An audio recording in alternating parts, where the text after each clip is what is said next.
What are some oddly specific signs that someone's a good person? When someone noticed you were going to talk in a group, but get cut off, then later they say you were about to say something. Right? Apostrophe. This was one of the ways I knew my boyfriend liked me before we were together, lol. We had a group of chatty people, but he would ask, "Wait, what were you about to say?" Like even when it obviously wasn't important. I was new to their group. They all knew each other for a long time and often talked over me, but he always made room for me. My husband does something similar. He's a life of the party type, and I'm pretty shy. Often I'll quietly make a joke that only the people next to me hear, and he'll repeat it to the whole group and give me credit. Someone who remembers a tiny detail about your life or something you like and brings it up in convo much later on. Haha, short-term memory loss gang, where you at? No. Seriously. I can't remember where the meeting was. Ah yes, the ad kicks in pretty good sometimes. They keep the trash with them until they find a dustbin. They can admit when they are wrong about something without getting angry or defensive. Someone can admit they were wrong to them, and they won't abuse that opportunity to push the point. A lot of the things mentioned in this thread really are just common decency, which is almost sad, in a way. Even if they don't quite understand or relate to a topic you brought up, they ask follow-up questions. Bonus points if they don't seem particularly interested in the topic, but they still remain invested in the conversation, since you're excited to talk about it. It always flusters me when I've accidentally bored someone or stalled conversation. So the fact that some try to keep it running to avoid awkward silence feels really sweet to me. I do this with my husband. He's a roofer, and I know some of the stuff of what he's talking about, but if I don't and ask what it is, then he gets really excited to tell me about it. I love watching people talk really excitedly about things that they do or are into. That's the best excitement. Not stealing money you find. A lot of people in my family have found decent amounts of cash that people have misplaced and returned it. I just would feel terrible if I lost up to a paycheck in cash and someone just swiped it. My cousin, when he was a preteen, lost his wallet in Walmart, and it had the money in it to buy him a Nintendo Wii or something when they were brand new. My uncle had basically told him too bad. So sad. And when they got home, my aunt was so livid with my uncle. She drove back to the store with my cousin and Walmart made an announcement and the wallet and all the cash was returned. My dad was at the courthouse one day and found an unmarked envelope with like $500 in it. He looked around and eventually saw a woman sobbing hysterically. He asked her what was wrong, and she told him she'd lost the money she had to pay her rent. He was so excited that he got to give it back to her. He was a good man. When conflict arises, they seek peace by being introspective. In addition, they seek to resolve the dispute directly with that person as opposed to gossiping or triangulating. They say good things about people behind their backs. I would never say this to her face, but she's a wonderful person and a gifted artist.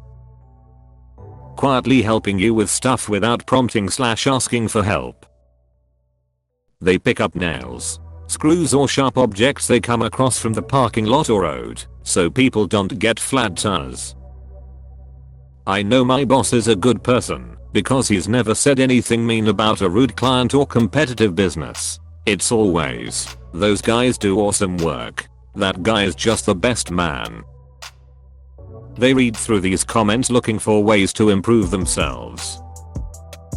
When in a group of people walking, they make sure nobody gets left behind by spacing themselves between the leaders and the stragglers and keeping an eye on both. I took a caving class in college and part of the class was a required overnight trip. We didn't camp in the cave, but we did some caving the night we arrived and then spent a good 8 hours caving the next day. It was essentially a semi-rigorous hike, but the only light was from our headlamps and we had a few tight spots to crawl through. One of my classmates was a bigger guy who didn't have the most graceful people skills. He'd talk a lot, mostly sarcastic comments he intended as jokes, so a lot of our classmates didn't like him too much. Well, we got to a section of our caving trip where we were walking through sand and we'd go around a lot of corners. Luckily, there was no way to get lost, but this particular classmate was slowing way down Literally no one in our class waited for him. Not even the instructor. I didn't think this was safe because he was having so much trouble just keeping his feet under him.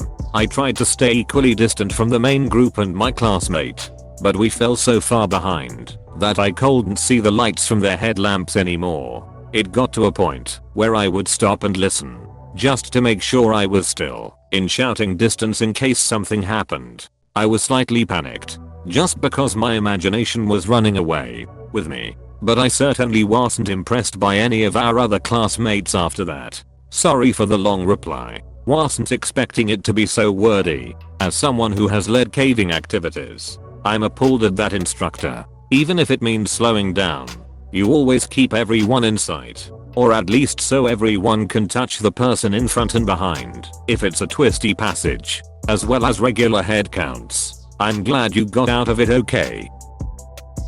If they see someone looking confused in a public space, asking if they need directions. They look engaged when you speak to them and are patient if you're struggling to explain something. I'm so used to feeling like I have to sell my conversation points to hold anyone's attention that someone actually asking me to expand more on my thoughts really takes me off guard. When a person can set a positive environment. Unnecessary anecdote. Once my friends and I were playing a drinking game, Kings, where you had to make up rules that are normally supposed to make people a little uncomfy. That night, my sweet friend set a rule that you have to give a compliment before each turn. 20 people ended up crying, supporting each other, and reminding everyone of their worth. That's a good person, and that goes down as my favorite college memory. When in groups, someone interrupts you, and after they finish, that good person says X. You were saying, showing genuine interest and compassion for getting interrupted. If they are working on something and drop small trash, bits of paper, tape, they pick it up and throw it away. In social settings, they notice when someone is kinda left out and they find a way to include that person in the conversation or whatever fun is being had. I've had a couple outgoing people adopt me and it's awesome. It's led to some really cool friendships. Before I moved states, this is how I constructed my friend group. I low-key just started collecting individual people I thought were cool from everywhere I went, and now they're all friends too even though I'm not there. Makes me happy. I miss them dearly.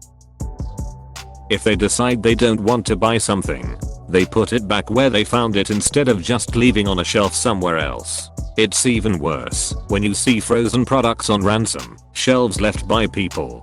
They are basically Hitler. How they treat animals when no one is looking, especially stray animals and wildlife. Eii. That's me. I once saw a crow struggling to open a walnut, so I stopped my bike and went up to the nut to crush it. The crow waited in a tree. When nut was smashed, I waited a bit further and saw him go and eat it. I felt good for the rest of the day. LMAO. Me reading the comments, checking off the boxes, making sure I'm not going to hell. My friend sends thank you notes to their dentist. They don't ruin your jokes, and that's a big one. They let someone with only a few items go in front of them in a checkout lane. If they have a full cart, they take time to hold the door for strangers when entering a building a short ways ahead of someone. They let people merge into their lane while on the interstate rather than speeding up. Being pleasant and polite to wait staff. Please click subscribe if you enjoyed this video.